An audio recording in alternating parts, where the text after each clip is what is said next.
un jour vous venez vivre à Dubaï, n'oubliez pas de prendre une assurance. Alors l'assurance, c'est pas donné. Vous avez plusieurs types d'assurance. Là, parce que je suis à l'hôpital et que j'ai encore de payer. Là, avec tout ce que je paye depuis une semaine d'examen, si vous savez combien j'en suis, je suis au moins 2000 euros, 3000 euros. Et encore, c'est que le début de mes examens. Attendez 2 secondes, je me mets dans la voiture, il fait trop chaud. Il fait genre 50 degrés, mais c'est pas une expression, il fait vraiment 50 degrés. Ok, let's go to pot de gasoline. Qu'est-ce que je vais vous dire? Ouais, c'est super important de prendre une assurance. C'est comme quand vous habitez aux États-Unis. Moi, j'habite aux États-Unis aussi assez longtemps. Ça coûte super cher les soins médicaux. En fait, c'est pas que, je sais pas si c'est Dubaï, les États-Unis et d'autres pays qui coûtent cher, ou si c'est en France où vous avez particulièrement de la chance et que c'est vraiment pas cher par rapport au reste. Ici, par exemple, quand tu fais un généraliste, c'est entre 600 et je dirais entre 600 et 700 dirhams. 750, 600, 750, ce qui fait minimum 150 euros la consultation. Ok. Par exemple, la dernière fois j'ai pris un rendez-vous chez, c'était quoi, un gastro-entérologue, c'était 200 euros. Après j'ai fait le petit, la petite radio du ventre là, comme quand on est enceinte là, vous savez le petit truc là, avec une prise de sang. J'en ai eu pour 2500 dirhams, 650 euros. Ça part trop vite, Surtout là, j'ai rendez-vous avec plein de spécialistes, des IRM, des radios, des prises de sang, des machins. Mon Dieu, heureusement que j'ai mon assurance. Après, désolé, j'ai payé. Après, la vérité, l'assurance, c'est pas donné.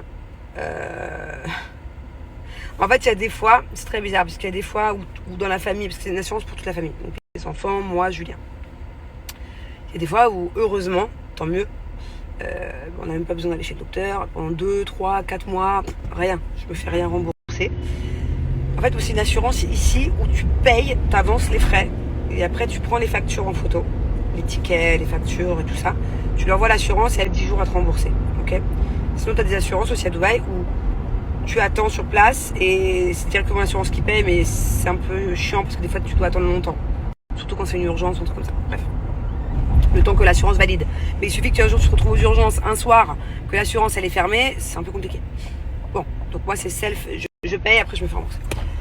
Et qu'est-ce que je voulais dire? Donc autant il y a des mois où je me dis oh putain vas-y, il faut encore payer l'assurance et on n'a pas été chez les docteurs, on n'a rien fait. Un mois, 1300 euros. 1300 euros d'assurance pour la famille. Par mois. Donc il y a des mois, si pendant 2-3 mois on n'y va pas, c'est vrai que c'est 4000, 5000 euros. Tu te dis ah ouais. Mais alors par contre quand il y a des mois où on en a besoin de l'assurance, comme moi là en l'occurrence ce mois-ci, tu te dis ah ça vaut le coup quand même d'avoir une assurance. Donc en fait tu t'y retrouves quand même des fois. Mais c'est pas ça le pire, c'est s'il arrive quelque chose. Moi je me souviens aux États-Unis, je connaissais un petit garçon français qui s'était cassé le petit doigt. Il s'était juste cassé le petit doigt à l'école. Il l'avait eu pour 15 000 euros. Pour une attelle, une radio et tout, 15 000 $, pardon. Heureusement qu'il avait une assurance. Hein. Donc c'est pour ça, en fait, il suffit qu'il y ait une urgence ou quelque chose, tu te casses un truc, ou voilà, un truc, une maladie, un truc un peu poussé. Là, tu peux vite t'en sortir pour 10 000, 20 000, 30 000, 40 000. Si tu séjournes à l'hôpital longtemps, s'il y a de la réanimation, s'il y a, enfin bon, bref. Pareil, moi je connaissais quelqu'un qui avait eu le Covid ici, et qui était resté à Dubaï pendant longtemps à l'hôpital, qui était en réa, enfin qui était en grosse assistance et tout. La facture était très très élevée. Et cette personne-là, elle n'avait pas d'assurance. Donc c'est pour ça que je me dis, j'ai fait que mes je me vois. Si vous venez un jour habiter à Dubaï, prenez une assurance. Et si vous voyagez à Dubaï, ne vous dites pas oh j'ai qu'une semaine, il va rien arriver. De toute façon, partout où vous voyagez dans le monde, prenez une assurance. Si vous n'en avez pas déjà une avec votre carte bleue, voilà. Et encore la carte bleue, il faut faire gaffe parce que des fois ça t'esquive sur certains trucs.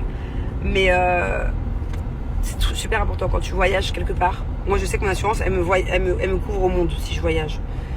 Mais c'est très important. C'est jamais si tu pars en voyage, si t'arrive quelque chose, t'arrive une dinguerie d'un seul coup, waouh, le pays en question il te demande de payer pour t'aider 100 000, 200 000, tu fais comment? Faut en anticiper. On sait jamais dans la vie.